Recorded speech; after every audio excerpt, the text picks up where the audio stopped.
अविकाराय सुप्ताय नित्याय परमात्मने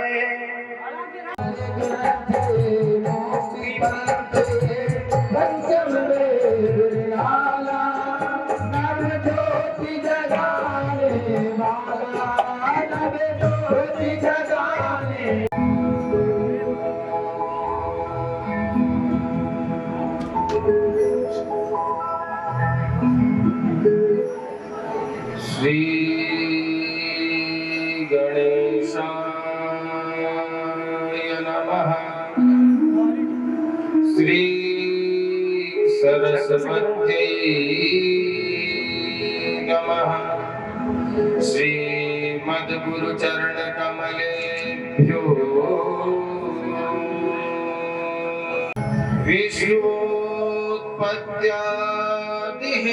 विश्वोत्पत्त्यादिहेतवे तापत्रय विनाशाय श्रीकृष्णाय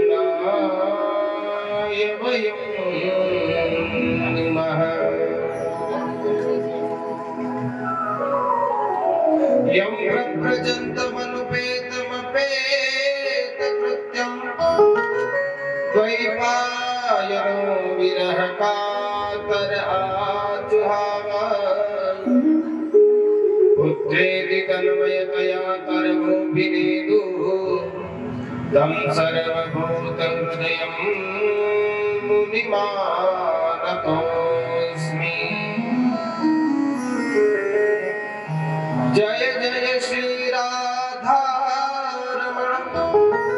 जय जय नवल किशोर जय गोपी चितचोर प्रभु जय जय माखन चोर। वर्णानामर्थ संधानां रसानां छन्दसामपि मंगलानां च कर्तारौ वन्दे वाणी विनायकम्।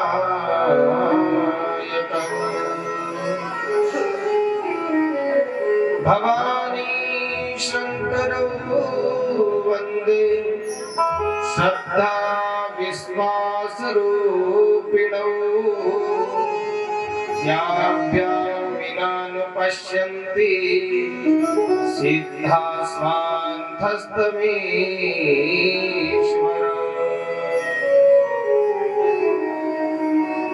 माता रामो मत्पिता रामचंद्र स्वामी रामो मत्सखा रामचंद्र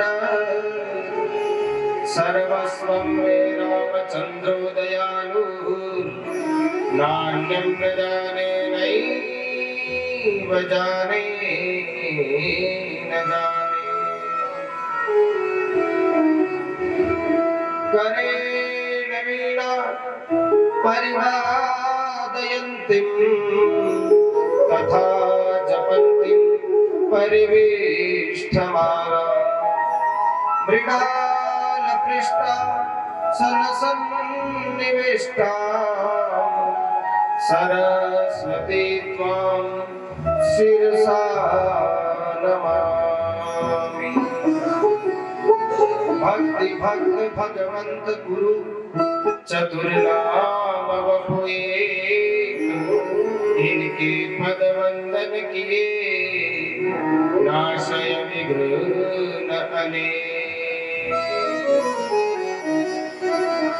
बुद्धिहीन तनु जान के सुमिरौ पवन कुमार बल बुद्धि विद्या देहु मुहि हरं क्लेश विकार। सब द्वारन को छोड़ के मैं आयो तेरे द्वार। हे बद्री के नाथ प्रभु अब मेरी ओर निहार। हरे राम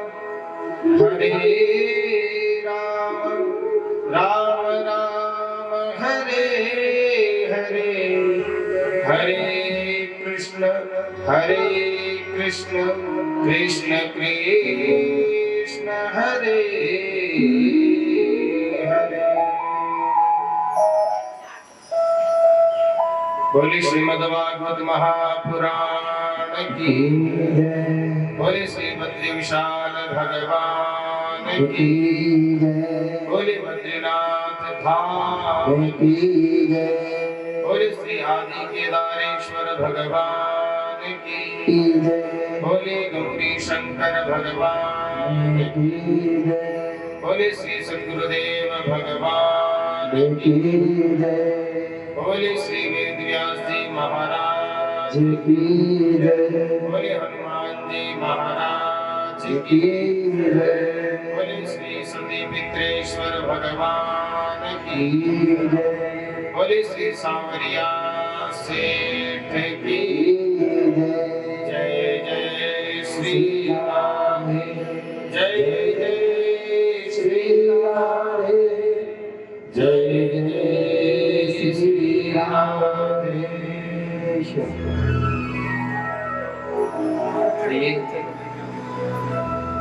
परम कृपालु परम दयालु भक्तवांछा कल्पतरु तड़िउदित पीतांबरधारी बालकृष्ण लाल की वाणी में प्रतिमूर्ति भक्ति स्वरूपा जन जन के हृदय में व्याप्त दुखों को क्लेशों को मिटाकर प्रत्येक जीव के जीवन में भक्ति का संचार करने में पूर्ण समर्थवान श्रीमद् भागवत महापुराण के चरणों में प्रणाम करते हुए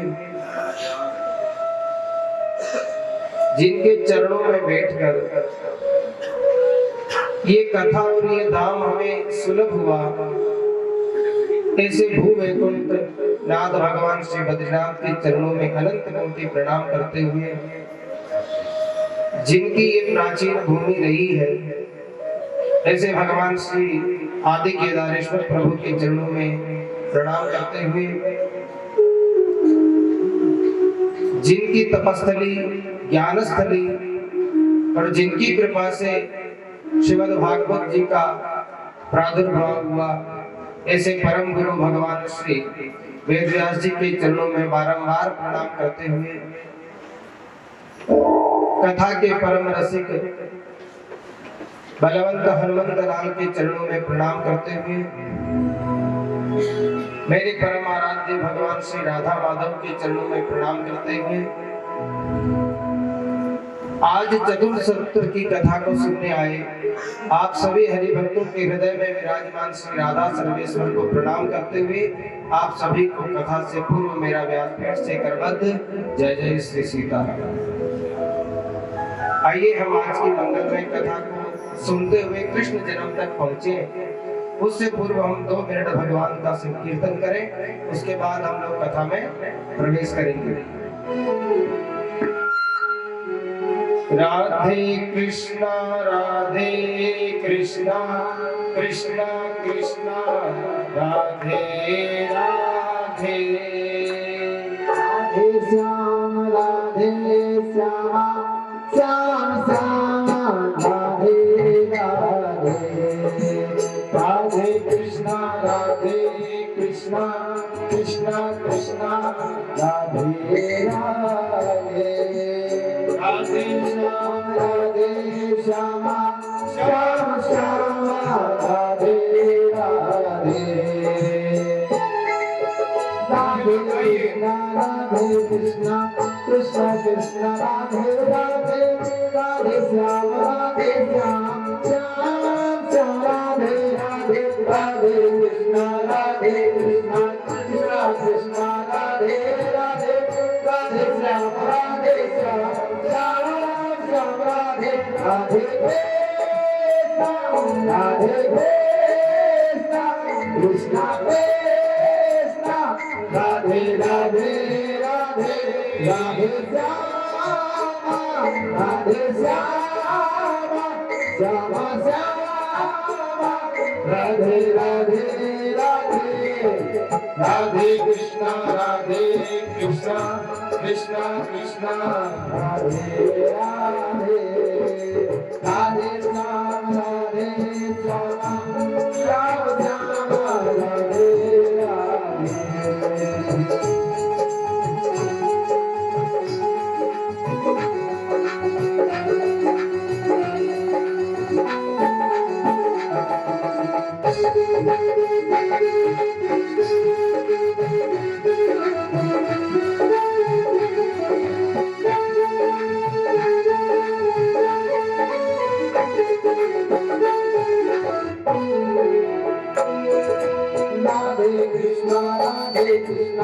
कृष्णा कृष्णा राधे राधे राधे श्याम श्याम श्याम राधे राधे राधे कृष्णा कृष्णा कृष्णा राधे राधे श्याम राधे श्याम राधे कृष्णा कृष्णा कृष्णा राधे राधे राधे श्याम राधे श्याम श्याम राधे राधे कृष्णा कृष्णा कृष्णा राधे राधे राधे श्याम राधे श्याम श्याम श्याम राधे राधे कृष्णा कृष्णा राधे राधे राधे राधे श्याम राधे श्याम श्याम श्याम राधे राधे राधे राधे कृष्णा कृष्णा कृष्णा राधे राधे राधे श्याम श्याम श्याम राधे राधे राधे कृष्णा कृष्णा कृष्णा राधे राधे राधे श्याम श्याम श्याम राधे राधे कृष्णा कृष्णा कृष्णा राधे राधे राधे श्याम श्याम श्याम राधे राधे राधे कृष्णा राधे श्याम श्याम राधे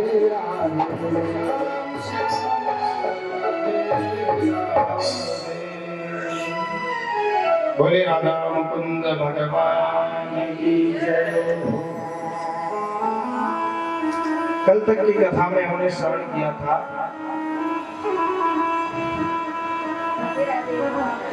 मधुवन में भगवान ने ध्रुव जी को हरि रूप में दर्शन दिया। यहाँ तक की कथा का कल हमने श्रवण किया था।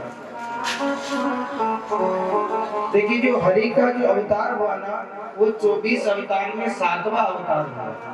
कौन सा अवतार? जो भगवान का पहला अवतार हुआ था इसका थोड़ा इधर कम करो। जो भगवान का पहला अवतार हुआ था हमने कथा में सुना कि जो ब्रह्मा जी ने मानस सृष्टि की थी उसमें जो ब्रह्मा जी के मानस पुत्र प्रकट हुए ना 4 भाई सनक सनंदन सनातन और सनत कुमार, ये भगवान का 24 अवतार में प्रथम अवतार हुआ। और जो भगवान का दूसरा अवतार हुआ था वो आप हमने सबने कथा सुनी कि जो भगवान ने महाराज मनु को पृथ्वी प्रदान की थी हिरण्याक्ष का वध करके, वराह भगवान, वो भगवान का दूसरा अवतार हुआ वराह के रूप में। और जो भगवान का तीसरा अवतार हुआ वो यज्ञ नारायण भगवान के रूप में हुआ था। और भगवान का चौथा अवतार की कथा हमने सुनी जो कर्दम ऋषि के आश्रम में देवभूति माता के यहाँ भगवान कपिल बनकर प्रकट हुए थे। और 5वें अवतार में भगवान दत्तात्रेय बने। दत्तात्रेय भगवान की कथा मुझे ऐसा लगता है कि सब कोई जानते होंगे, कुछ लोग नहीं जानते हो तो ये समझिए कि जो सबसे श्रेष्ठ सती है उसके यहाँ भगवान सबसे श्रेष्ठ सती कौन है? अनुसुईया मैया और अत्रि ऋषि के आश्रम में भगवान दत्तात्रेय बनकर प्रकट हुए थे। ये भगवान का 5वां अवतार हुआ था। और जो भगवान का 6ठा अवतार है जो हमने कथा में आपको सुनाया था कि जो महाराज मनु की सबसे बड़ी वाली पुत्री थी आकुति, जिसका पुत्रिका धर्म से विवाह हुआ था कि आपके संतान होते ही हम ले लेंगे, तो रुचि ऋषि और के यहाँ जो भगवान प्रकट हुए थे वो नर नारायण के रूप में प्रकट हुए थे, जिसकी कथा हमने सुनी थी। और भगवान का जो 7वां अवतार हुआ वो मधुवन में ध्रुव जी को दर्शन देने के लिए भगवान का हरि के रूप में 7वां अवतार हुआ। यहाँ तक की कथा हम लोगों ने कल सुनी थी। अब देखिए भगवान का जो 8वां अवतार हुआ वो ध्रुव जी के ही वंश में, ध्रुव जी के वंश में एक राजा हुए वेन बहुत बड़ा नास्तिक हो गया। ऋषियों ने महात्माओं ने उसका अत्याचार बढ़ा तो उसके शरीर का दोहन किया, और उसके शरीर के दोहन करने से भगवान का 8वां अवतार हो गया भगवान पृथु के रूप में। बोले पृथु भगवान की जय। देखिए जिनके यहाँ भगवान प्रकट हो रहे ना वो बहुत बड़ी सतिया है या बहुत बड़ी साध्वियां हैं, तब भगवान उनके यहाँ प्रकट हो रहे हैं। और 5 कन्या ऐसी हैं, 5 स्त्रियां ऐसी हैं जिनका रोज हम केवल नाम भी ले लेना उतने में हमारे रोज के रोज पाप नष्ट हो जाते हैं। जो पहली जो स्त्री है ना उसका नाम है अहिल्या। क्या नाम है? अहिल्या। 5 कन्याओं में जो प्रथम स्त्री है वही अहिल्या है, जिनको अपने पति ने श्राप दे दिया और वो पत्थर बन गई। उसी पत्थर बनी अहिल्या को तारने के लिए भगवान ने वनवास को चुना और वहां जाकर उसको उद्धार कर दिया। पहली स्त्री कौन? अहिल्या। दूसरी द्रौपदी, जिसकी कथा, जिस पर भगवान की कृपा आप सब कुछ जानते हो, और वो संबंध में भगवान के बहन भी लगती है और जिसका दूसरा नाम कृष्णा भी है। तो पहली अहिल्या, द्रौपदी, तीसरी तारा। तारा का नाम भी यदि हम लोग स्मरण करते हैं तो उससे हमारे नित्य के पाप नष्ट हो जाते हैं। अहिल्या, द्रौपदी, तारा। अब कुंती का नाम भी यदि हम लोग नित्य स्मरण करें तो उससे भी हमारे पाप नष्ट हो जाते हैं। तो अहिल्या, द्रौपदी, तारा, कुंती 4 हो गई। और 5वीं स्त्री है महाराज, राक्षसों के बीच में रहती है, सुलोचना नहीं, मंदोदरी। यदि हम मंदोदरी का नाम भी नित्य स्मरण करें तो उससे भी हमारे पाप नष्ट हो जाते हैं। और एक बात, बहुत बड़ी बात बताऊं, यदि मंदोदरी नहीं होती ना तो रावण को भी राम नहीं मिलते, ये ध्यान देना। बार बार उसने मना किया कि राम से संधि करिए, संधि करिए, संधि करिए। उसको पता था कि यदि ये संधि नहीं करेगा तो तरेगा नहीं, और उसको पता था कि मैं कहूंगा, यदि ये सब लोग जानते हैं, सब स्त्रियों को पता है कि मेरा पति सब कुछ कर लेगा लेकिन मैं कहूंगी वो नहीं करेगा। और वही मंदोदरी बार बार रावण से कह रही कि नाथ राम से संधि करिए, उनके चरणों में गिर जाइए। अभिमानी था, चरणों में कैसे गिरेगा? और मंदोदरी को पता था कि ये चरणों में गिरेंगे नहीं, और राघव स्वयं आकर इनका उद्धार कर देंगे। इसलिए ये 5 कन्या है जिनका नित्य व्यक्ति को ये श्लोक याद रखिए। अहिल्या, द्रौपदी, तारा, कुंती, मंदोदरी तथा 5 कन्या स्मरेत् नित्यं महापातक नाशन। पाप नहीं नष्ट नहीं होगी इनका स्मरण से, महापाप नष्ट हो जाएगा। महापातक नाशन। वही राजा ध्रुव जी के यहाँ वेन हुए, वेन के शरीर का ऋषियों ने दोहन किया, अत्याचारी वेन का, और वैसी वेन के ही शरीर से भगवान का 8वां अवतार पृथु के रूप में हुआ। और वहीं से पृथु भगवान के ही जन्म से, या पृथु जब इस पृथ्वी के राजा बने भगवान, उसी समय इस धरती पर कृषि कार्य प्रारंभ हुआ, ऐसी मान्यता है। उससे पहले खेती होती नहीं थी। महाराज पृथु से ही कृषि कार्य का प्रारंभ किया गया कि कैसे खेती होगी, कैसे अन्न उगेगा, कैसे उसका प्रक्रिया होगी, ये महाराज पृथु ने सबको ज्ञान दिया। और 8वें अवतार के रूप के लिए सुखदेव मुनि से प्रश्न कर रहे हैं महाराज परीक्षित, और शौनकादि ऋषि सूत जी महाराज से प्रश्न कर रहे हैं, और उधर मैत्रेय मुनि जी से विदुर जी प्रश्न कर रहे हैं कि प्रभु ये बताइए कि आपने महाराज मनु की जो छोटे बेटे थे उत्तानपाद, उनकी कथा तो आपने सुना दी,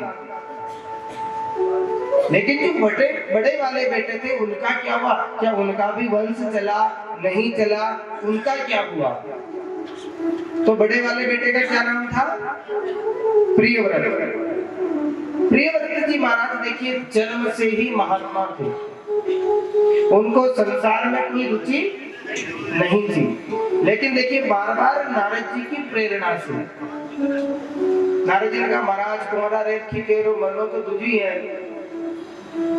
अब कहना शादी एक ऐसा लड्डू है जो खा लेता है वो भी पछताता है, जो नहीं खाता वो भी पछताता है, और जो नहीं खाता वो नहीं खाता तब तक पछताता है, और खा के डबल पछताता है। महाराज अपन पहली सुखी है। प्रियव्रत महाराज सिद्ध महात्मा थे, कोई रुचि नहीं, लेकिन बार बार आदमी प्रेरणा करता है। वो कहते हैं ना, आदमी आपके घर में किसी को बार बार कहिए वो छोरो तो गधो, वो छोरो तो गधो, वो छोरो तो गधो, वास्तव में वो व्यक्ति उस तरह का आचरण करने लगेगा। अरे जी को ना मूर्ख हो तो ढोल, छोरो देखा खाची ढोल देखो वहां पड़ी जी पड़ी। तो बार बार नारद जी ने प्रेरणा की। नारद जी ने प्रेरणा क्यों की? क्यों नारद जी ने प्रेरणा इसलिए की कि कम से कम भगवान का अवतार तो इनके विवाह के बाद ही होना है। बार बार प्रेरणा की। प्रेरणा करने के बाद प्रियव्रत महाराज ने विवाह किया, और जब प्रियव्रत महाराज ने विवाह किया ना, तो कालांतर में उनके घर में भगवान का 9वां अवतार किसके रूप में हुआ? भगवान ऋषभ देव के रूप में 9वां अवतार हो गया। बोले ऋषभ देव भगवान की। जैसे ही ऋषभ देव भगवान का अवतार हुआ और प्रियव्रत जी महाराज ने पूरा राज्य त्याग दिया, ऋषभ देव जी को राजा बनाया। ऋषभ देव जी राजा बने, युवा अवस्था आते आते ही विवाह कर लिया, और विवाह करते ही धीरे धीरे 100 पुत्र हो गए। कितने? 100 पुत्र हुए। 100 पुत्र होने के बाद अब ऋषभ देव भगवान को मोह भंग हो गया। कितने पुत्र होने के बाद? 100 पुत्र होया, बच्चे नंगे पड़ी कि आपको तो गलत जगह फंस गया। क्या किया? संपूर्ण वैभव का त्याग किया भगवान ऋषभ देव ने, और चले गए वन में, और भगवत स्मरण करते हुए और अपने धाम को चले गए। लेकिन जब उन्होंने त्याग किया ना, तो अपने बेटे को राजा बना दिया, और बेटे का नाम था भरत। भरत जी को राजा बना दिया। लेकिन भरत, और देखिए यही वो भरत है जिनके नाम के बाद हमारे देश का नाम भारत पड़ा। भरत जी इतने त्यागी थे कि राजा बनते ही दिमाग में आ गया कि पिताजी तो समझदार थे जो राजपाट छोड़कर चले गए, और मुझे इसमें फंसा गए। बोले मुझे नहीं चाहिए, दूसरों को राजपाट सौंपा और वो जंगल में चले गए।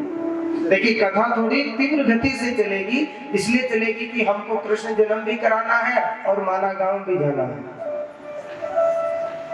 और यदि आप कहते हो कि भाई कथा हम सुनेंगे और माना गांव जाएंगे और आज का भोजन दिन का नहीं करेंगे, तो फिर कथा धीरे धीरे चलेगी। अच्छा, तो भोजन भी हो जाना चाहिए और कथा भी हो जानी चाहिए।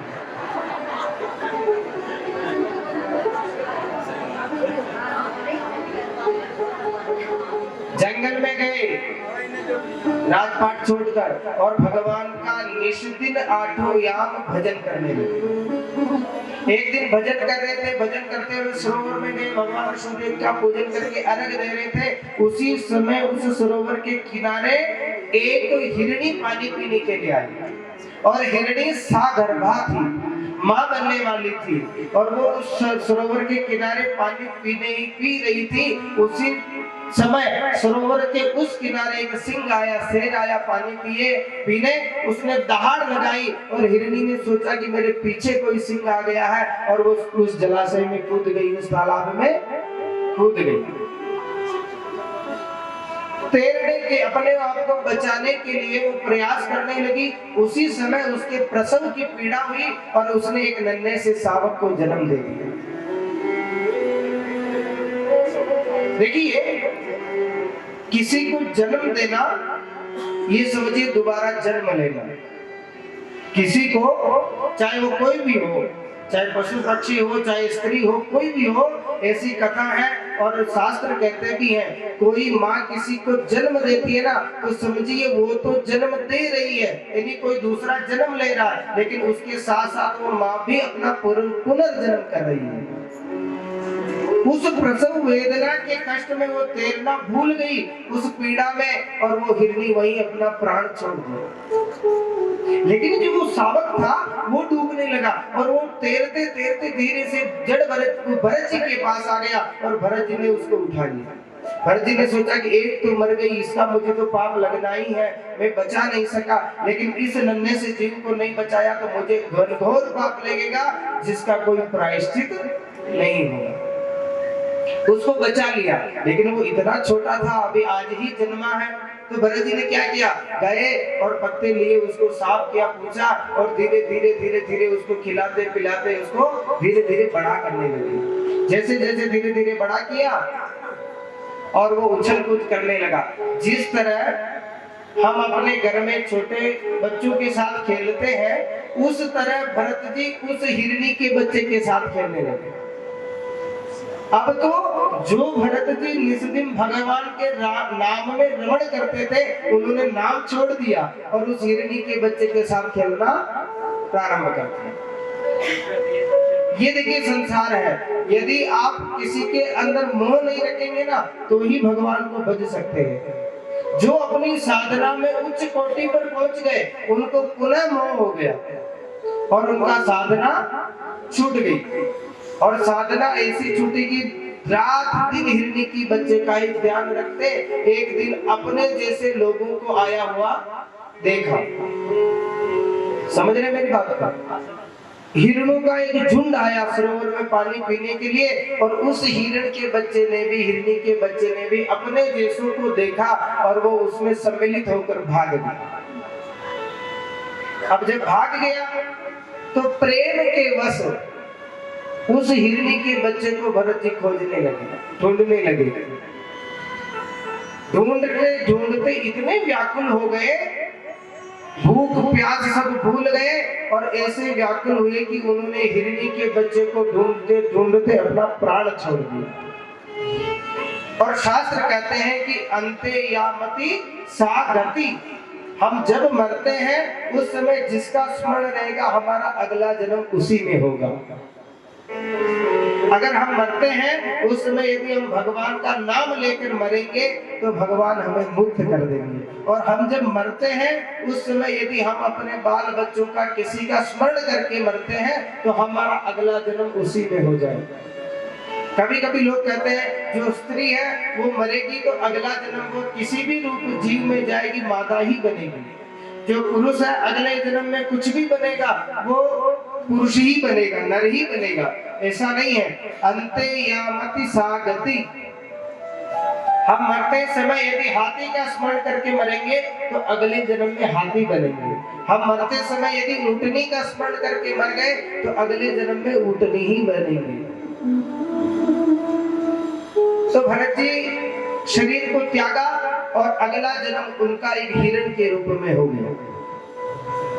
उसी जंगल में भरत जी हिरण बनकर प्रकट हुए, जन्म ले लिया। लेकिन देखिए शास्त्र कहते हैं और नीति शास्त्र कहता है, मित्रलाभ कहती है कि अवश्यमेव भोक्तव्यम कर्तुं कर्म शुभाशुभम ना भुक्तं क्षीयते कर्म कल्प कोटि शतैरपि।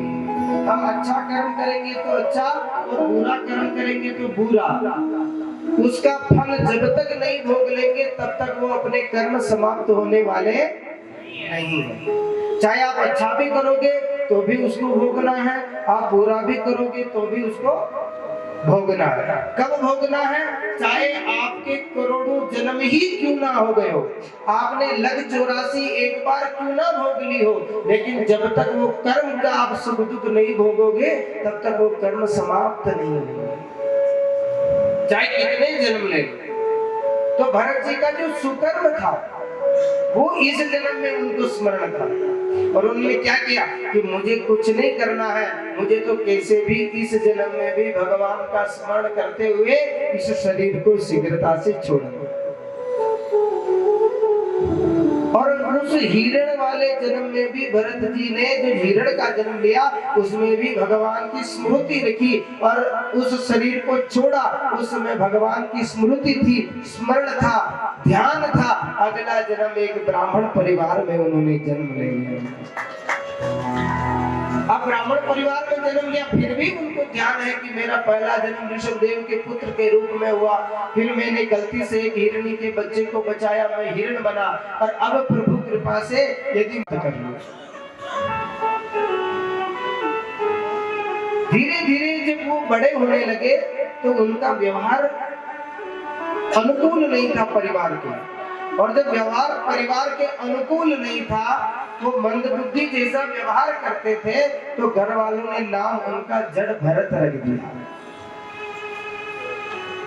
क्यों? क्योंकि उन्होंने सोचा कि यदि मैं समझदारी के काम करने लगूंगा ना तो अभी मुझे क्या करेंगे, खेती बाड़ी काम धंधे सब संभला देंगे, घर परिवार के काम बताएंगे, थोड़ा बड़ा हो जाऊंगा तो विवाह कर देंगे, विवाह करेंगे बाल बच्चे, वो की वही समस्या। तो क्या किया, मूर्खों की तरह, मंद बुद्धि की तरह, पागलों की तरह व्यवहार करने लगे। माता पिता की एक महामारी आई, चले गए। धीरे धीरे घर में भाई और भौजाई का राज हो गया।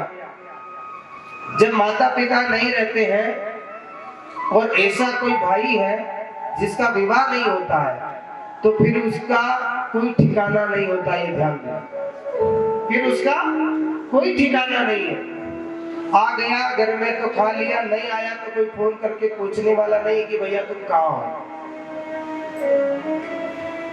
जड़ भरत जी के साथ भी ऐसा ही व्यवहार, लेकिन जड़ भरत जी इस व्यवहार से दुखी नहीं थे, इस व्यवहार से प्रसन्न थे कि कम से कम मैं जैसा चाहता हूँ ये मुझे वही मानते हैं। दुखी नहीं थे, प्रसन्न थे।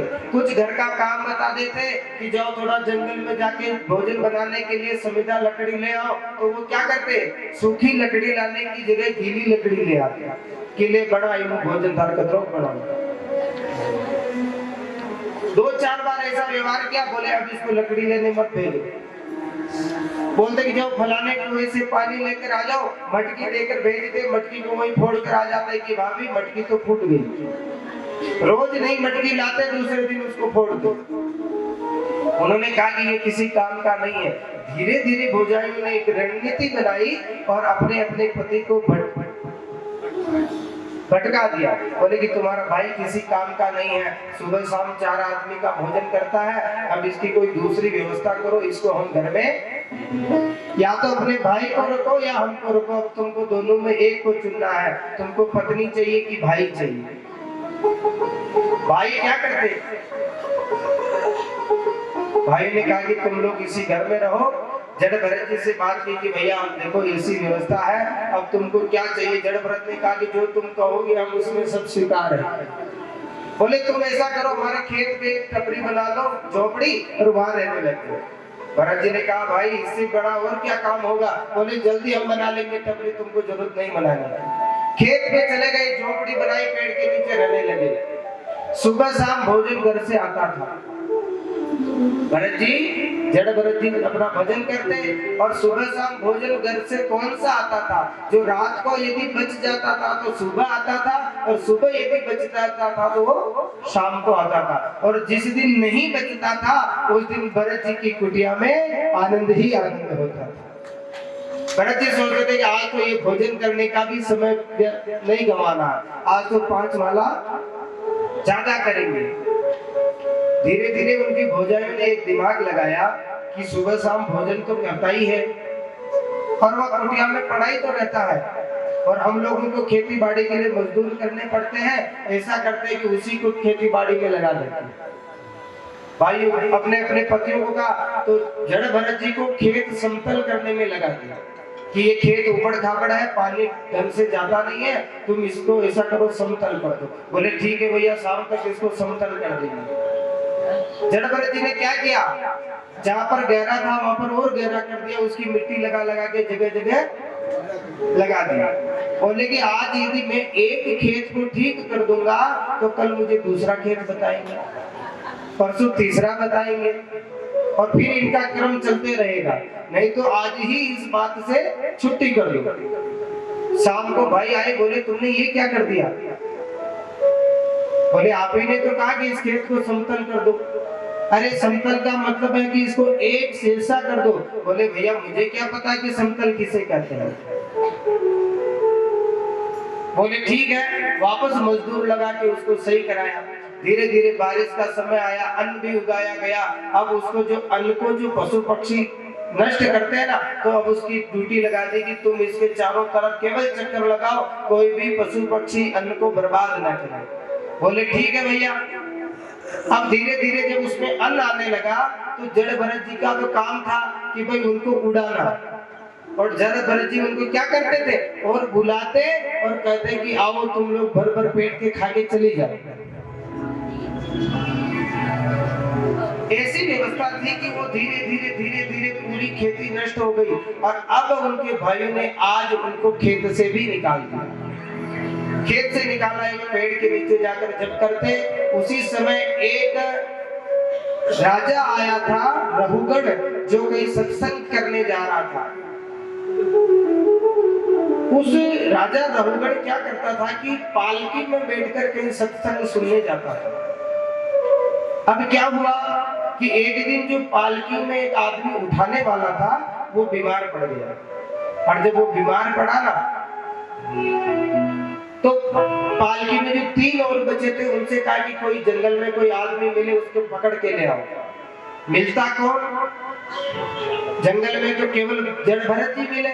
जड़ भरत जी को पकड़ के ले गए और जाकर उनको पालकी में लगा दिया। जड़ भरत जी ने पालकी भी उठा ली, लेकिन जड़ भरत जी चलते कैसे, कूद कूद कर चलते, और जब जड़ भरत कूद कूद कर चलते तो राजा रघुगण का सिर पालकी में लगता तो 2-4 बार ऐसा लगा कि उसका सिर फूट गया।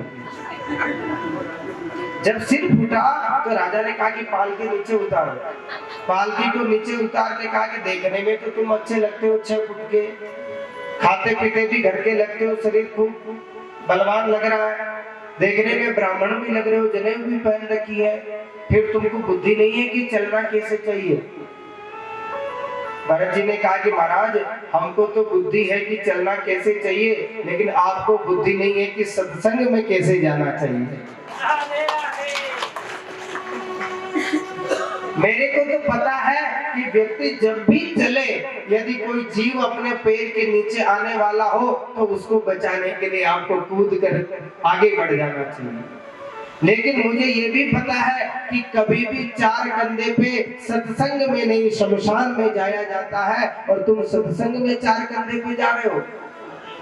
ये बात राजा रघुगण को ऐसी लगी, और जब सिर किसी को कोई सिर की बीमारी हो, कहते हैं ना कि इसको याद नहीं रहता, इसकी नस ऐसी हो गई, और कभी कभी अचानक उसको चोट लग जाती है, खून वो मरा हुआ निकल जाता तो बुद्धि आ जाती है।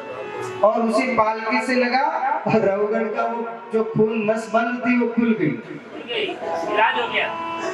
और एक ही बात समझ में आ गई कि सत्संग में कैसे जाते हैं, शमशान में कैसे जाते हैं। और उसी समय उन्होंने जड़ भरत जी को गुरु बना लिया कि महाराज ये बात तो हमने सत्संग में भी नहीं सुनी।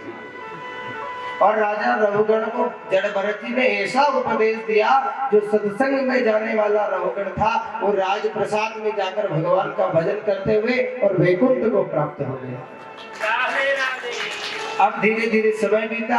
अब जड़ भरत जी ने कहा कि प्रभु अब हम आपको कितना ढूंढेंगे, अब तो हमको भी दर्शन दे दो। अरे रघुगण जैसे व्यक्ति को भी आपने दे दिया, लेकिन मुझे नहीं दे रहे हो।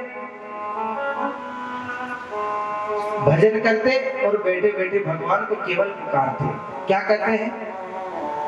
तुम्हें हम ढूंढ रहे हैं, कहाँ हो मुरली वाले, तुम्हें हम ढूंढ रहे हैं, कहाँ हो मुरली वाले, तुम्हें हम ढूंढ रहे हैं, कहाँ हो मुरली वाले। क्या कह रहे हैं? या तो अब सामने आओ, या तो अब सामने आओ, या हमें भी छुपा ले, तुम्हें हम ढूंढ रहे हैं, कहाँ हो मुरली वाले, तुम्हें हम ढूंढ रहे हैं, कहाँ हो मुरली वाले।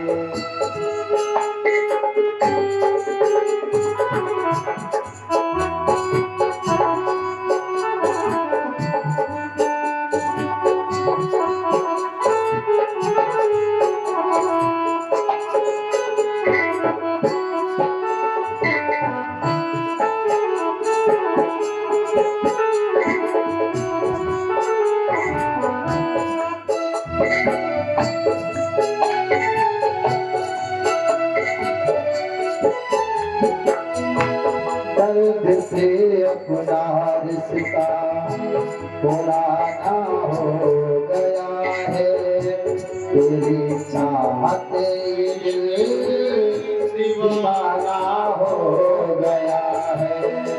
दर्द से अपना रिश्ता पुराना हो गया है, तेरी चाहत में ये दिल दीवाना हो गया है। सुन जरा धड़कनों को,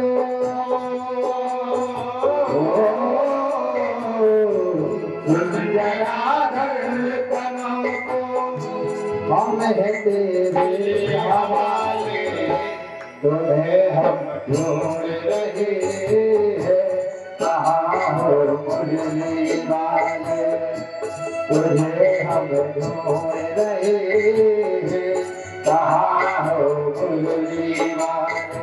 जय हो।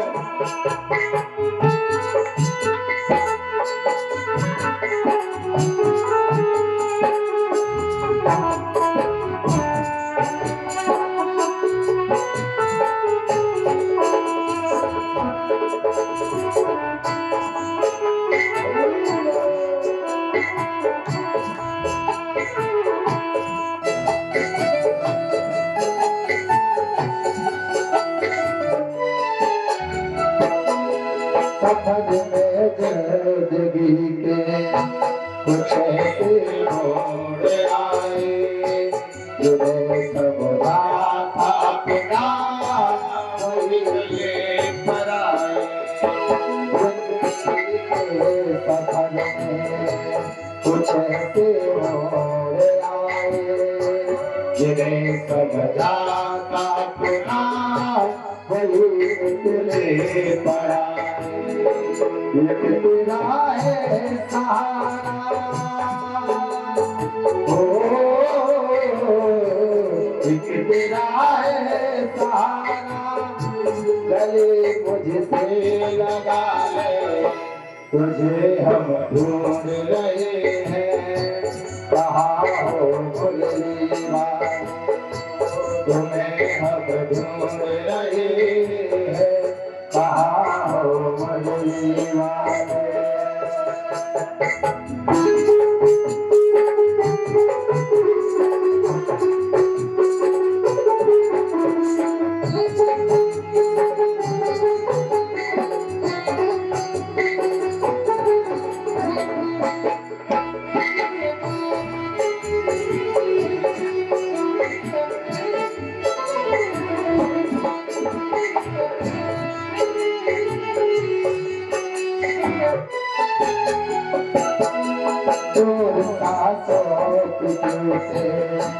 जमाना का रूठे, यही बस आरज़ू है तेरा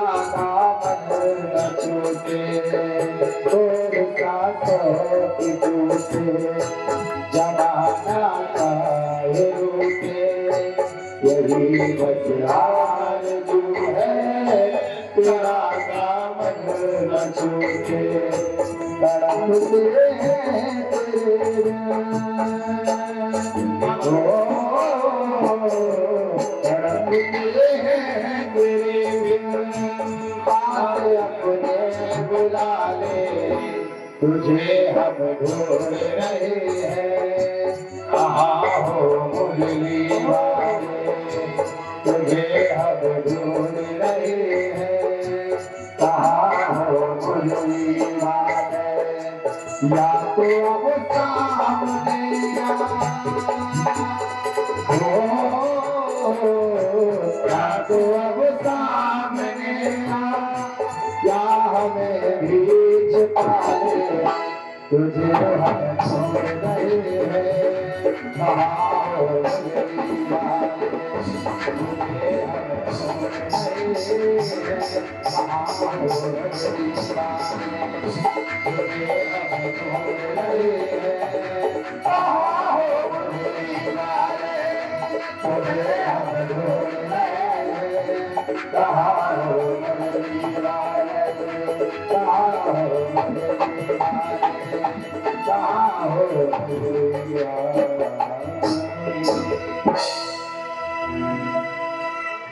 जिंदगी के सफर में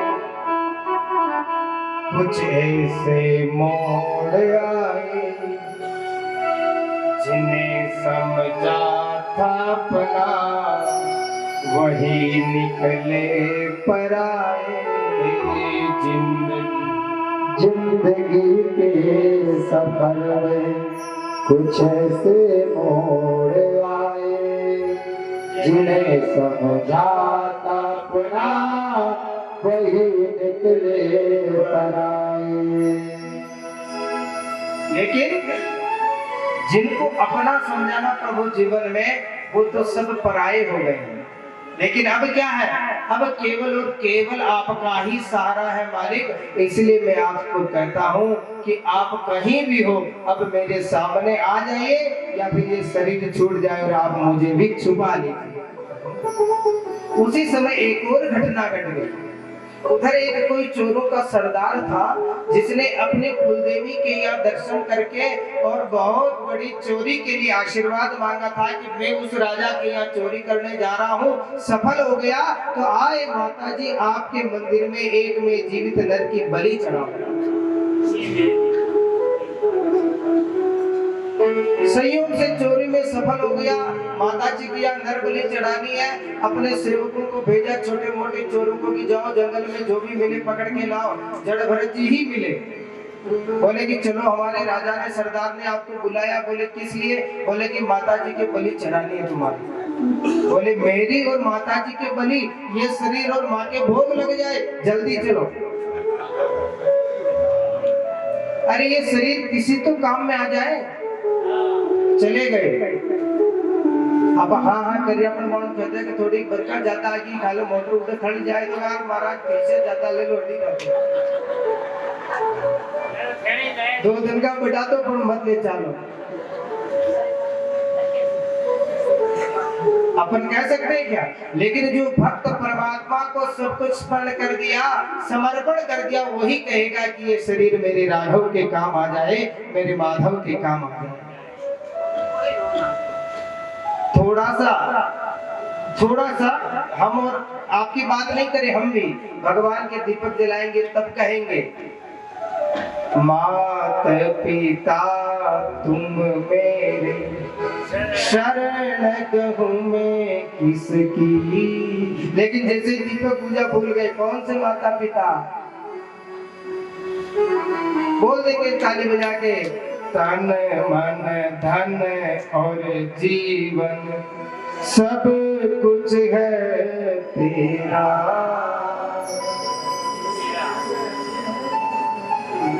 कहेंगे तुम बिन और न दूजा, तुम बिन और न दूजा, मैं आस करूं किसकी। लेकिन ये कब तक? जब तक वो दीपक जल रहा है तब तक। आप भगवान के ठाकुर जी से वापस नहीं घूमे तब तक। जब आप एक बार घूम गए तो ठाकुर जी के पास वापस या तो शाम को जाओगे या सवेरे जाओगे। दिन भर के झंझट अपने आप में मिटाते रहोगे। लेकिन भरत जी ने एक क्षण भी विलंब नहीं किया। बोले जल्दी चलो, कहीं तुम्हारे सरदार की बुद्धि न घूम जाए, या हम देरी से जाए उसको कोई और दूसरा न मिल जाए। गए और जल्दी से गए। सरदार ने जड़ भरत जी को देखा और बोले कि अपने सेवकों से कहा कि बहुत अच्छा आदमी लाए, आज तो माता जी तृप्त हो जाए। अब देखिए भगवत कृपा देखिए, उनको दशविधि स्नान कराया गया। जब दशविधि स्नान हो रहा है, पंचामृत से स्नान हो रहा है, तो जड़भरत जी कह रहे हैं भगवान हमने जो पुकार की कितना आनंद आ रहा, बहुत दिन से स्नान नहीं किया, आज तो आनंद आ रहा। राजसी वस्त्र पहना दिए गए। मतलब एक राजा जिस तरह सजता है उस तरह उनको सजाकर माला वाला इत्यादि सबसे परिपूर्ण कर दिया। अब कहा कि जाओ माता जी के सामने लेट जाओ। जिस तरह हम लोग दंडवत प्रणाम करते हैं ना, जड़ भरत जी माता जी के चरणों में लेट गए कि माँ आज तो ये जड़ भरत धन्य हो गया कि तेरे चरणों में मैं आके समर्पण कर दिया। अब जैसे ही सरदार अपने खड़क से जड़ भरत जी को काटने वाला था, बलि चढ़ाने वाला था, उसी समय मूर्ति फट गई और भद्रकाली मैया प्रकट हो गई और उस खड़क को पकड़ लिया। बोले जगदम्बे भद्रकाली जैसे ही प्रकट हुई ना, उस सरदार को के हाथ को पकड़ लिया और उसी खड़क को अपने हाथ में लिया और उसी सरदार की बलि चढ़ा दी। भरत जी को उठा लिया। जड़ भरत जी को उठाकर माँ ने अपने गले से लगा लिया। माँ ने जड़ भरत जी को अपनी गोद में बैठाया और आशीर्वाद दिया कि जा पुत्र, जो तेरी मनोकामना पूर्ण होगी और तुझे मेरे राघव का वैकुंठ प्रदान मिलेगा। देखिए ये शरीर है, इसी शरीर के माध्यम से एक पुरंजन की भी कथा भागवत में आती है कि ये जो शरीर है ना, ये जो आत्मा है, जब भगवान के यहाँ से आती है तो भगवान इसको भेजते हैं कि संसार में घूम फिर के और जैसी है वैसी वापस आ जाना। लेकिन वो इस शरीर में आने के बाद घूमती फिरती रहती है और ये पंचभौतिक शरीर नरक को प्राप्त हो जाता है। ये शरीर पंचभौतिक है। कौन कौन से? क्षिति जल पावक गगन समीरा, गगन समीरा पंचरचित अति अधम शरीरा। क्षिति जल पावक गगन समीरा, गगन समीरा पंचरचित अति अधम शरीरा। ये शरीर है ना, ये अधम है, जन्म से तो अधम है। अगर इसको आपको उत्तम बनाना है तो आपको उत्तम कार्य करने पड़ेंगे। नश्वर जो शरीर है, इसको यदि ये अधम है, इसको उत्तम बनाना है तो आपको श्रेष्ठ कार्य करने पड़ेंगे। पुरंजन और अभिज्ञान यानी आत्मा और शरीर दोनों को यहाँ भेजा। लेकिन आत्मा तो भगवान के रमण में लगी रही, लेकिन पुरंजन यानी शरीर नित्य सांसारिक कार्यों में लगा रहा और दोनों भटक गए। और जब दोनों भटके, अंत में जब परमात्मा के यहाँ जाने का समय आया, तब एक राजा रानी के रूप में पुनः राजकुमार राजकुमारी के रूप में मिले।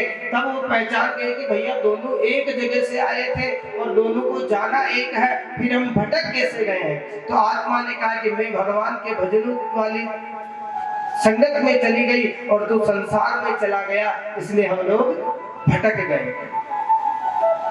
इसलिए ये पंचभौतिक जो शरीर है, इसको यदि उत्तम बनाना है, अधम से श्रेष्ठ बनाना है, तो हमें संसार के सब कार्य करते हुए हमको भगवान का भजन धीरे धीरे ही सही लेकिन करना पड़ेगा। कहते ना कि मुक्ति का कोई तो जतन कर ले, रोज थोड़ा थोड़ा हरि का भजन कर ले। यदि जीवन को श्रेष्ठ बनाना है तो अपने को भजन करना होगा। इसके बाद देखिए 10वें अवतार में भगवान का हयग्रीव के रूप में अवतार था।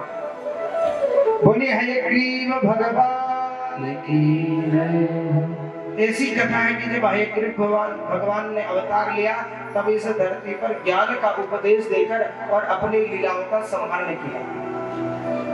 11वें अवतार के रूप में देवासुर संग्राम की कथा हम लोग सब जानते हैं। कौन कौन जानता है? हाथ ऊपर करो। कोई नहीं जानता? आज देवासुर संग्राम हुआ जिसमें से नवरत्न निकले, देवताओं के राक्षसों के बीच में लड़ाई होगी। लड़ाई तो सब जानो। हाँ, मोहिनी नहीं। अभी तो देवासुर संग्राम हो रहा है तो भगवान 11वें अवतार के रूप में कच्छप बने, कछुआ बने और कच्छप बनकर जो मंदराचल पर्वत समुद्र में जा रहा था वो मंथन नहीं हो पा रहा था, उसको अपनी पीठ पर धारण करके देवासुर संग्राम को पूर्ण किया। ये भगवान का 12वां अवतार था कच्छप। बोलिए कच्छप भगवान की। इसके बीच में जो 11वां अवतार है उन्होंने वेदों को लाकर जल राशि से और पृथ्वी पर स्थापित किया। वो भगवान का 11वां अवतार मत्स्य अवतार के रूप में हुआ। बोलिए मत्स्य भगवान की जय।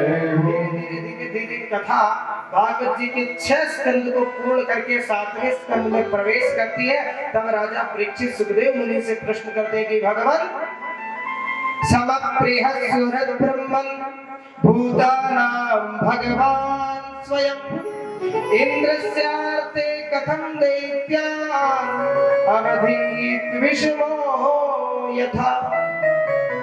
हमने सुना है और आप भी अभी 4 दिन से कथा सुना रहे हैं, 3 दिन से, कि भगवान सभी जीव के लिए समान है, किसी से भेदभाव नहीं करते। तो फिर भगवान इंद्र की रक्षा क्यों करते हैं और राक्षसों का वध क्यों करते हैं? 7वां स्कंद प्रथम अध्याय प्रथम श्लोक सबक बृहस्पति ब्रह्मन भूतानां भगवान स्वयं। और सभी जो ये जीव है ये भगवान के ही अंश है। ईश्वर अंश जीव अविनाशी। तो फिर भगवान राक्षसों का वध क्यों करते, क्यों मारते और देवताओं को क्यों तारते? कुछ तो फर्क होगा। सुखदेव मुनि कहते हैं कि राजन, ना तो भगवान किसी को मारते हैं ना भगवान किसी को तारते हैं। व्यक्ति जो भी तरता है या डूबता है अपने कर्मों से डूबता है, अपने कर्मों से तैरता है। और भगवान कभी भगवान का अवतार किसी को मारने के लिए नहीं होता। एक बात से समझिए, आप अमेरिका रहते हो और भारत की भूमि में बद्री विशाल में आपका घर है, तो बताओ केवल सफाई करने के लिए आप कभी अमेरिका से यहाँ आओगे क्या? तो 4 महीना हो गया आप साल घर का झाड़ू पोछा कर फंसा जाओ, नहीं आओगे? तो फिर भगवान इस छोटी सी गंदगी को साफ करने के लिए क्या वैकुंठ से इस धरती पे आएंगे? सुखदेव मुनि ने कहा कि राजन, भगवान राक्षसों को मारने के लिए ना तो आते हैं और ना जाते हैं।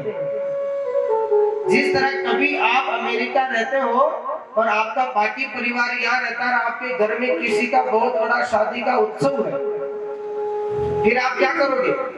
और आपको फोन भी गया, निमंत्रण भी गया, सब कुछ गया कि भैया आप पिछली शादी में नहीं आए, बहाना बना लिया, इस शादी में तो आना ही आना है, नहीं आए तो आज से तुम्हारा हमारा संबंध खत्म। फिर वो व्यक्ति क्या करेगा? आएगा तो गांव में उसका मकान है तो वो क्या करेगा कि आए हैं तो कम से कम 2-5 साल हो गए, तो आए हैं महीना भर रह ही रहे हैं, तो कम से कम अब इसकी साफ सफाई करेगा कि नहीं करेगा? ठीक उसी प्रकार जब भगवान संत हित के लिए, भगवान जब गाय ब्राह्मण राष्ट्र की रक्षा के लिए, धर्म की रक्षा के लिए जब इस धरती पर आते हैं तो समझते हैं कि अब न जाने कितने हजार वर्षों बाद फिर इस मृत्यु लोक में जन्म लूंगा, आया हो तो कम से कम इस झाड़ फूस की गंदगी को साफ कर। और जो दुष्ट है उनका संहार करते हैं, जो संत है उनकी रक्षा करते हैं। क्योंकि भगवान के अवतार का ध्येय यह है सतु रक्षाम, संतों की साधु की रक्षा के लिए ही भगवान का अवतार हुआ। इसलिए राजन, भगवान किसी को मारने के लिए नहीं। फिर महाराज उस हिरण्याक्ष को मार दिया। हिरण्यकश्यप का क्या हुआ? सुखदेव मुनि कथा सुनाते कि जब हिरण्याक्ष मरा तो हिरण्यकश्यप भगवान को अपना शत्रु मान बैठा और ब्रह्मा जी की तपस्या की खूब। कथा को आप सब जानते हैं, इसलिए तीव्रता से सुनिए। खूब तपस्या की, ब्रह्मा जी प्रसन्न हो गए। लेकिन ब्रह्मा जी को पता था कि ये क्या क्या वरदान मांगेगा, तो ब्रह्मा जी स्वयं सरस्वती को लेकर आ गए। सरस्वती को उनकी जिह्वा पर बैठा दिया और हिरण्यकश्यप से कहा कि मांग वरदान, क्या मांगना है। इधर देखिए, इधर तो ये तपस्या कर रहा था, और जब तपस्या करने आया था ना, तब वो घर पे अपनी पत्नी गर्भवती कयादु को छोड़ कर आया था। और इंद्र कयादु पर मोहित हो गया और अब वो हिरण्यकश्यप की पत्नी कयादु का हरण कर लिया। क्या किया? हरण कर लिया। नारद जी मिल गए और नारद जी ने इंद्र को समझाया कि यदि तुमको इस पर तुम्हारा मन आ ही गया है तो कम से कम इसके पति को आ जाने दे और इसके पति से युद्ध करके फिर जीत कर ले जाना। यदि तुमको ऐसा ही है तो किसी भी अबला को हरण नहीं करना चाहिए। उनको समझाया, इंद्र को भी बुद्धि आई और नारद जी हिरण्यकश्यप की पत्नी कयादु को लेकर अपने आश्रम में चले गए। और आश्रम में तो रोज भजन के अलावा कुछ था नहीं, तो जो गर्भवती कयादु थी उसके गर्भ में जो शिशु था वो भी गर्भ से ही भक्त बन गया। धीरे धीरे धीरे धीरे उधर कयादु का समय बढ़ रहा है और इधर इसकी भक्ति पूर्ण हुई। ब्रह्मा जी आए, आशीर्वाद मांगा। बोल, मांग बेटा, क्या मांगना? बोला कि मुझे एक वरदान दीजिए कि मैं कभी मरूं ही नहीं। ब्रह्मा जी ने कहा कि ये तो बहुत गलत बात है। बोले क्या? कि देखिए, आया है सो जाएगा राजा रंग फकीर, कोई सिंहासन चढ़ चला तो कोई बंधा जंजीर। जो आ गया है इस मृत्यु लोक में उसको तो जाना ही पड़ेगा। बोले तो महाराज को दूसरे वरदान दे दो, इसी का उपाय दूसरा। तो बोले क्या? तो कि मैं इस पृथ्वी पर आपके बनाए हुए किसी भी जीव से नहीं मरूंगा। ब्रह्मा जी ने कहा कि ठीक है, तू मेरे बनाए हुए किसी जीव से, किसी भी आदमी से नहीं मरेगा। बोला कि मैं ना तो पृथ्वी पे मरूं, ना मैं आकाश में मरूं, ना मैं घर में मरूं, ना मैं घर के बाहर मरूं, ना मैं 12 महीने में से किसी महीने में मरूं, ना मैं किसी अस्त्र से मरूं, ना मैं किसी शस्त्र से मरूं। इतने वरदान मांग लिए उसने। ना मैं नर से मरूं और ना मैं किसी जीव से मरूं, पशु से मरूं। सब वरदान जब उसने मांग लिए, ब्रह्मा जी ने भी तथास्तु कह दिया, अंतर ध्यान हो गए। अब वो अपने आप को शक्तिशाली समझकर और भगवान से युद्ध करने लगा, वेद करने लगा, भला बुरा करने लगा। और जब अपने राज्य में लौट कर गया, समय आया और उसके यहाँ कयादु के गर्भ से एक सुंदर से बालक ने जन्म लिया और उसका नाम प्रहलाद रख दिया गया। बोले प्रहलाद जी महाराज की जय। प्रहलाद जी धीरे धीरे धीरे धीरे बड़े हुए, 5-6 साल के हो गए और अब उनको एक जगह पाठशाला में पढ़ने के लिए प्रवेश दे दिया। पाठशाला का नाम था हिरण्यकश्यपु असुर पाठशाला। वो खुद चलाता था, जिसमें उनके जैसे वंश के परिवार को असुर विद्या का ज्ञान दिया जाता था। और जिसके हेड मास्टर प्रिंसिपल बना दिया एक आचार्य थे राक्षसों के, जिनका नाम था शंडामर्क। उनको वहां का आचार्य नियुक्त कर दिया। अब वो आचार्य वहां के लोगों को असुर विद्या सिखाते थे। जब असुर विद्या सिखाते थे तो वो असुर विद्या में निपुण होते थे। हिरण्यकश्यप का अपना स्कूल था, तो अपने बेटे प्रहलाद को भी वहां भर्ती धीरे धीरे धीरे धीरे भर्ती कराया। तो एक दिन सोचा कि मेरे बालक को वहाँ 2-4 महीने हो गए, जाकर देखूं कि कुछ पढ़ रहा है कि नहीं पढ़ रहा है। तो वहां पहुंच गया हिरण्यकश्यप। और जब हिरण्यकश्यप पहुंचा, प्रहलाद जी को गोद में उठाया, गोद में उठाकर बोला कि बेटा बोल, इस संसार में सबसे शक्तिशाली कौन है?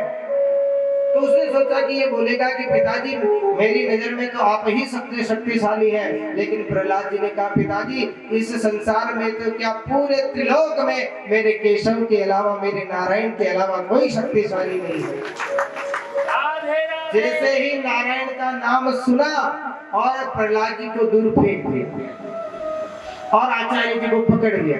बोले कि इसी बात की तनख्वाह लेते हो क्या? मेरे बालक को यही पढ़ाने के लिए तुम्हारे पास भेजा है। अगले महीने फिर आऊंगा, अगर ये इसने ये जो अभी नाम बोला है अगर दोबारा बोल दिया तो तुम्हारा वध कर दूंगा। मतलब वो नारायण भी नहीं बोल रहा है। क्या बोल रहा है कि इसने जो नाम बोला अगली बार बोल दिया तो तुम्हारा नौकरी चली जाएगी, वध कर देगा। बहुत प्रयास करते लेकिन प्रहलाद जी में कोई परिवर्तन नहीं है। यहाँ तक कि कभी कभी तो संडा वर्ग भी नारायण नारायण नारायण नारायण कहने लगे। क्यों? क्योंकि संसर्गाद दोष गुणा भवन्ति। शास्त्र कहते हैं कि संसर्ग से ही अच्छे या बुरे गुण अपने अंदर आ जाते हैं।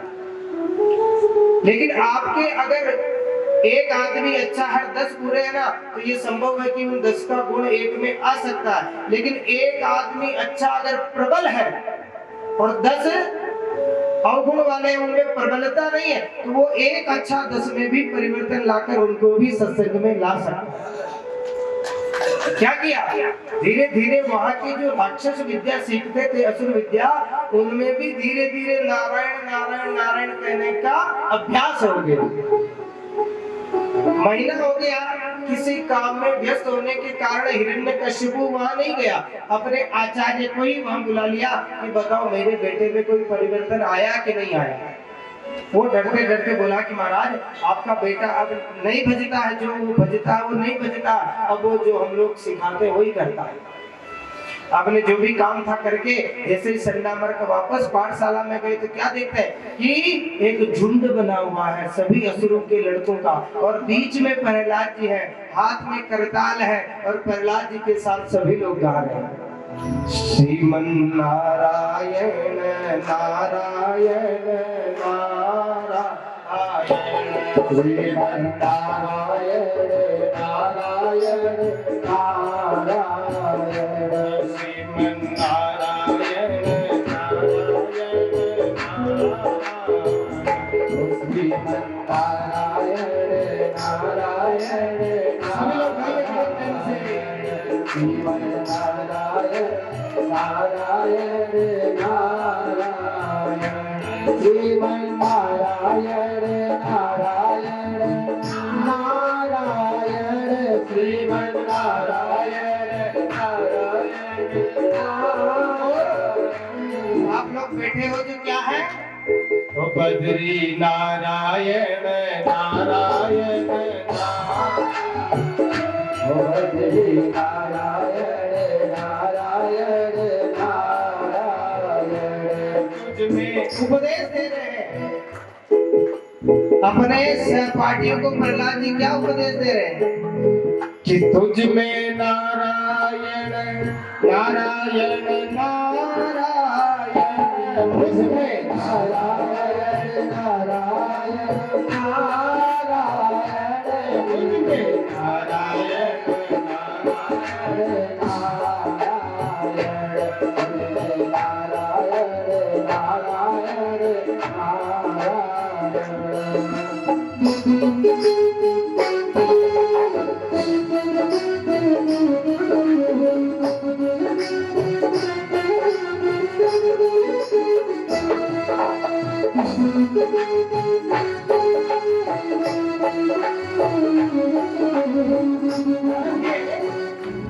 सभी लोग कहिए कल एकादशी है, कल शाम का जब भोजन हो जाएगा सब फ्री रहेंगे, तब 1 घंटे का संकीर्तन भी हम लोग यहाँ सब करेंगे।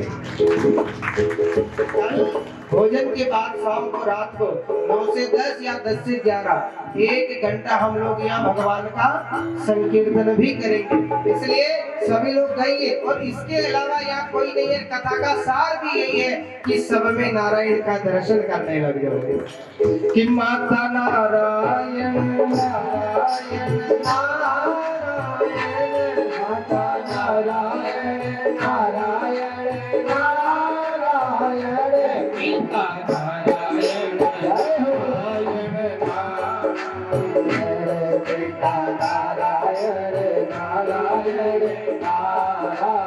देखिए संकीर्तन चल रहा है और प्रहलाद जी के साथ सभी नाच रहे हैं, गा रहे हैं। उसी समय आचार्य संडामरक्त का पाठशाला में प्रवेश होता है। थोड़ी देर तो आचार्य खड़े हैं, लेकिन खड़े खड़े खड़े खड़े क्या भाव बनता है और वो भी गाने लगते हैं कि जहाँ देखो वहाँ नारायण हो, जहाँ देखो वहाँ नारायण नारायण, श्रीमन नारायण नारायण नारायण, हो श्रीमन नारायण नारायण नारायण।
कि स्वामी नारायण नारायण नारायण, कि स्वामी नारायण नारायण नारायण। प्रेम से बोलिए श्रीमद्री नारायण नारायण नारायण, बद्री नारायण नारायण नारायण। जो असुर विद्या सिखाते थे वो आचार्य भी प्रहलाद जी के साथ नाचने गाने में व्यस्त हो गए, नारायण नारायण में मस्त हो गए। इतने में उस आचार्य के पीछे पीछे हिरण्यकश्यपु भी आ रहा था कि बेटे से मिल आओ। और जब आके हिरण्यकश्यपु दर्शन करता है कि जो आचार्य अभी मुझसे ये कह रहा था कि हाँ प्रहलाद जी तो आपकी अपनी विद्या सीख रहे हैं, और वो आचार्य स्वयं प्रहलाद के साथ नारायण नारायण गा रहा है और एक सिंह की तरह दहाड़ लगाई, सभी वहीं रुक गए, सभी लोग डर गए। लेकिन प्रहलाद जी को कोई भय नहीं है। प्रहलाद जी को कोई भय इसलिए नहीं है कि रक्षक तो केवल और केवल परमात्मा है। इन संसार वालों से क्या डरना है। महाराज प्रहलाद जी को पकड़ लिया हिरण्यकश्यप ने, बोले कि तुझे नारायण चाहिए कि पिता चाहिए।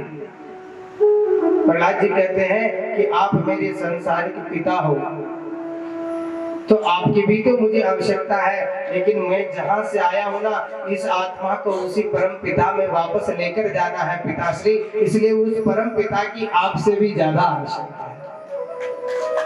बोले अभी तक तुम्हारे अंदर वो परम पिता का भूत नहीं निकला, अभी तुम्हारा वो भूत नहीं उतरा। उसको प्रहलाद जी को पकड़ा, जाकर अपने राक्षसों को दिया, बोले कि जाओ इसको पहाड़ से ऊपर से समुद्र में फेंक दो और इसको मार डालो। 4 लोग गए, पहाड़ पर लेकर ऊंचाई पे शिखर पे गए और उनके हाथ पैर पकड़े, इसे झुलाया और फेंक दिया। फेंका ना तो देखिए कहते हैं ना कि जाको राके साइया मार सके ना कोई, और बालन बांका कर सके, जो जग बेरी होई, जो जग बेरी होई। पिता परिवार कितना टूट जाए महाराज, लेकिन जब तक जगदीश नहीं टूटेगा ना, तब तक आपका कोई अहित नहीं कर सकता। प्रहलाद जी को फेंक दिया और मेरे भगवान चतुर्भुज बनकर अपने हाथों में झेल लिया महाराज। बोले चार भुजा जय हो। अपने हाथों पे भगवान समुद्र से प्रकट हो गए और वो राक्षस नहीं पहुंचे हिरण्यकश्यप के पास, उससे पहले प्रहलाद जी अपने महल में पहुंचे। बार बार प्रयास किया। ऐसी कथा है कि खोलती हुई कढ़ाई के तेल में प्रहलाद जी को छोड़ा गया, लेकिन वो खोलता हुआ तेल भी जम गया बर्फ की तरह और प्रहलाद जी उस पर क्रीड़ा करने लगे, खेलने लगे। नहीं कुछ भी उपाय हुआ तो उनको कुछ दिन के लिए ऐसी भी कथा है कि कमरे में बंद कर दिया भूख प्यास से कि ये मर जाएगा। लेकिन जिसको हरि नाम का अमृत मिल रहा है वो भूख प्यास से कभी नहीं मर सकता है। जब बहुत समय बीत गया और कमरे से भी नारायण नारायण की आवाज आती थी, इसी हिरण्यकश्यपु परेशान हो गया और एक दिन तो उसने क्या किया कि कमरा खोला और प्रहलाद जी की बहन थी होलिका, उसको बुलाकर और जो होलिका को वरदान था कि ये आग में नहीं जलेगी, उसकी गोद में बैठा दिया और आग लगा दी। लेकिन अपने वरदान का अहित किया, अनुचित किया, तो जो आग में नहीं जलने वाली होलिका जल गई और प्रहलाद जी उस आग में खेलने लगे। देखिए, आपके पास यदि सामर्थ्य है तो उसका कभी दुरुपयोग मत करो। आपके पास जैसे शरीर अच्छा है, बल है, खूब है, तो लड़ाई दंगा मत करिए। अपने स्वाभिमान से आए ना तो स्वाभिमान को गिरने भी मत दीजिए। वो कहते हैं ना कि वो खून कहो किस मतलब का जिसमें उबाल का नाम नहीं। यदि मानव है तो खून में गर्मी होना बहुत आवश्यक है, लेकिन वो कब, जब आपके स्वाभिमान पर ठेस पहुंचने वाली हो तब। वो चालता फिरता ही कोई मुंह टकराता फिरो। अभी कथा सुनेंगे हम बाल लीलाओं में कि जो बलि का बेटा था वो ऐसे ही चलते फिरते लोगों को कुचलता था, तो अगले जन्म में किसी ने श्राप दिया और वो हाथी बन गया। इसलिए आपके पास धन है तो उसका दुरुपयोग मत करिए। मैं ये भी कहता हूँ कि आप यदि उसका सदुपयोग भी नहीं करते हैं तो कोई बात नहीं, लेकिन उसका दुरुपयोग मत करिए। किसी का अहित हो जाए वैसा काम मत करिए। आपके पास जो शक्ति है उसका मानव कल्याण के लिए लगाइए, तो वो शक्ति आपकी चौगुनी हो जाएगी। लेकिन आप दुरुपयोग करोगे तो वो नष्ट हो जाएगी। फिर भी प्रहलाद जी का कुछ नहीं हुआ, तो अब क्या किया कि उसने सोचा कि दूसरों से तो कुछ होने वाला नहीं है, अब मुझे ही पुत्र वध कर हत्या लगेगी, लेकिन मैं स्वयं अपने हाथ से इसको मारूंगा।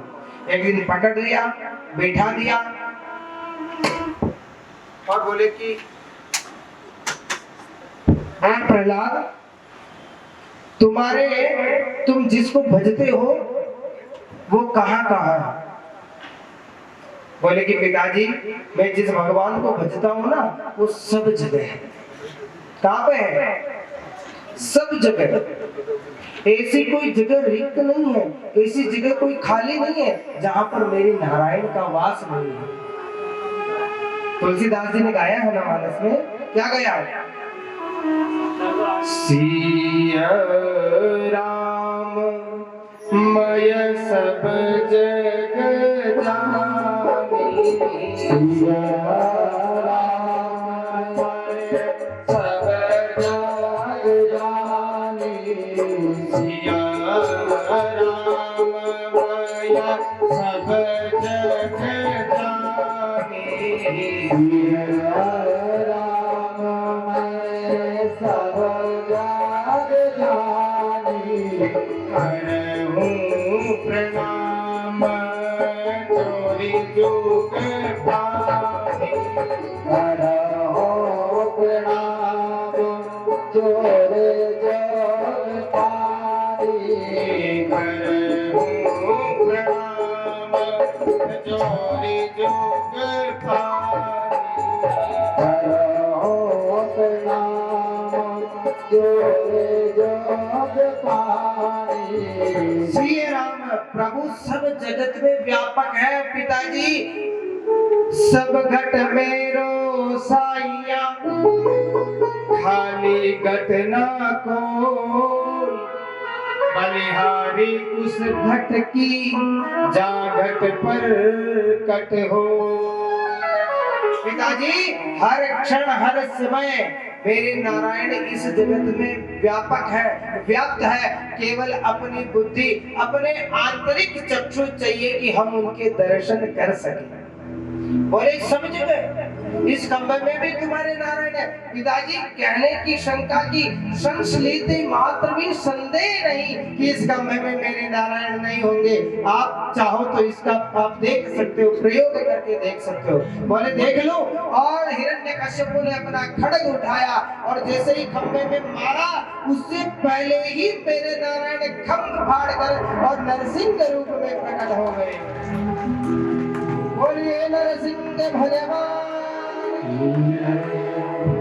जैसे ही भगवान का नरसिंह के रूप में अवतार हुआ, पूरी पृथ्वी डोल गई और भगवान का नरसिंह रूप देखकर सभी स्वर्गाधिक देवता भी कांपने लगे कि ये कौन जन्म ले गया, ये कौन प्रकट हो गया।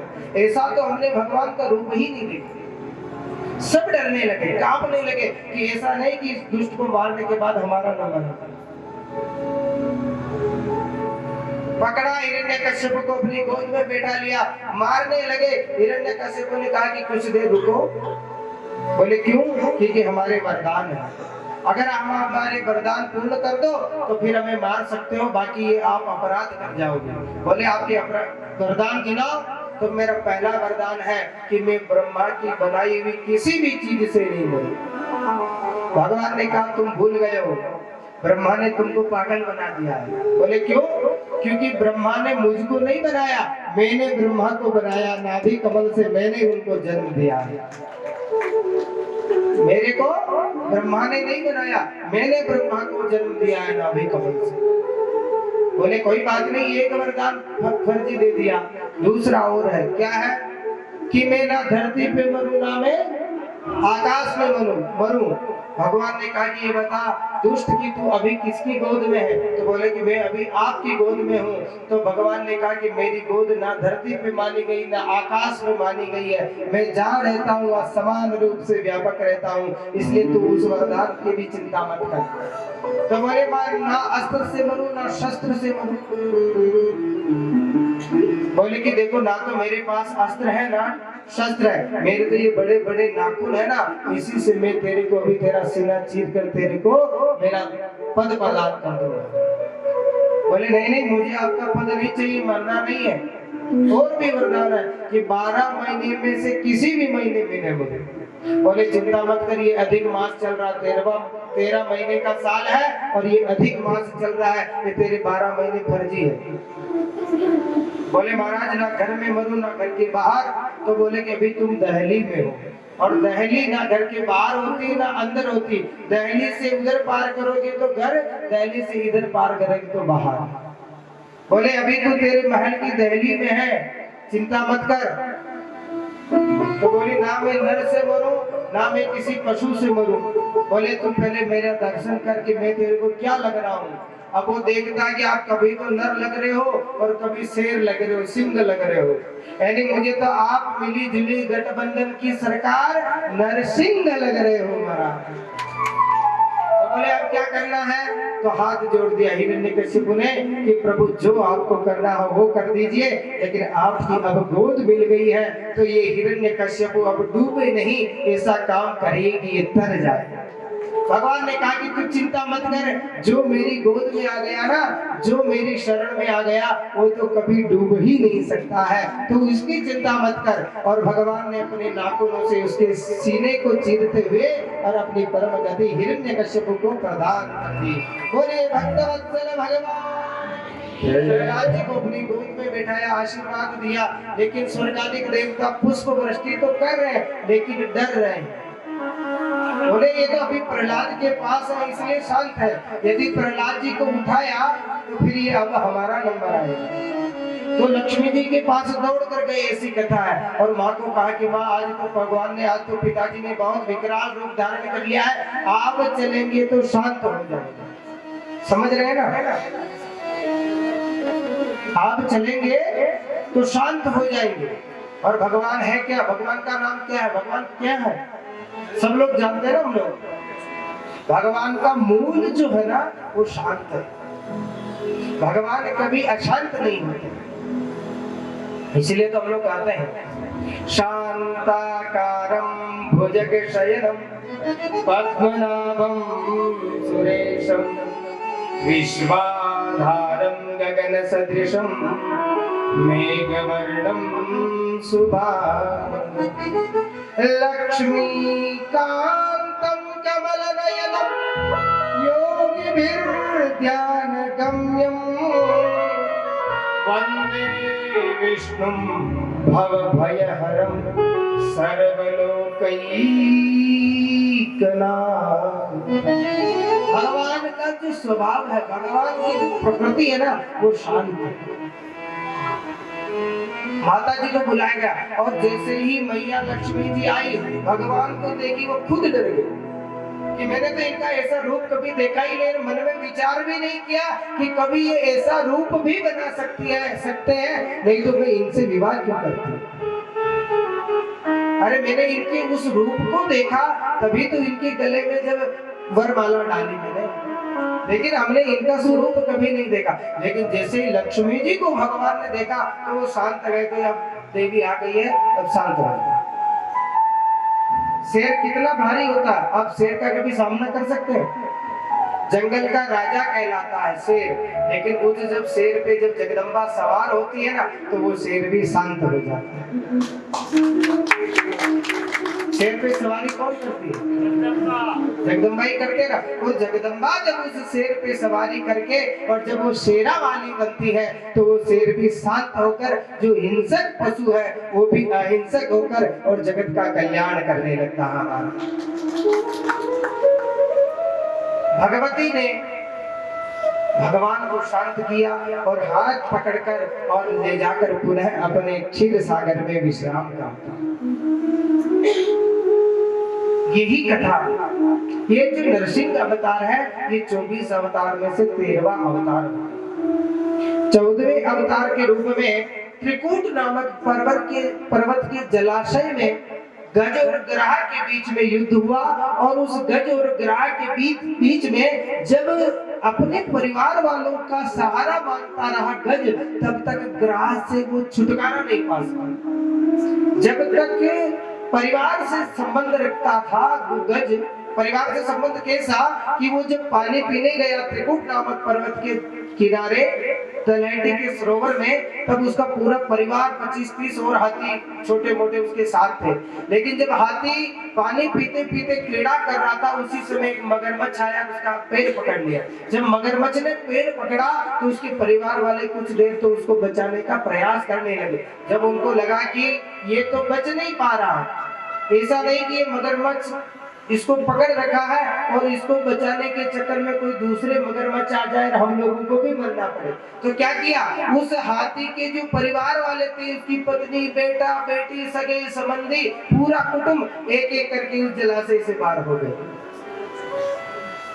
ठीक उसी प्रकार हमारे साथ ये जगत, ये परिवार व्यवहार करता है। जब देखना आपको कोई ऐसा रोग लग गया तो कुछ दिन तो आपको लेकर यहाँ गए वहां गए, 1000 हॉस्पिटल घूम गए, और जब डॉक्टर ने कह दिया कि भाई अब ये मरेगा नहीं, ये बचेगा नहीं और इसको ऐसी बीमारी है कि इसके पास ज्यादा दिन रहोगे तो तुम भी मर जाओगे, तो फिर क्या करोगे?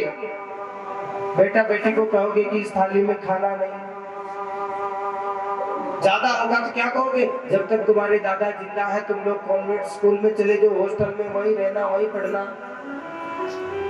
फिर क्या करेंगे? उस कमरे को, उस मकान को किराए दे देंगे और उस आदमी को वहां छोड़ देंगे, आप पड़ोसी के यहाँ किराए पर चले जाओगे और 2 समय का भोजन वहां भेजने लगेंगे।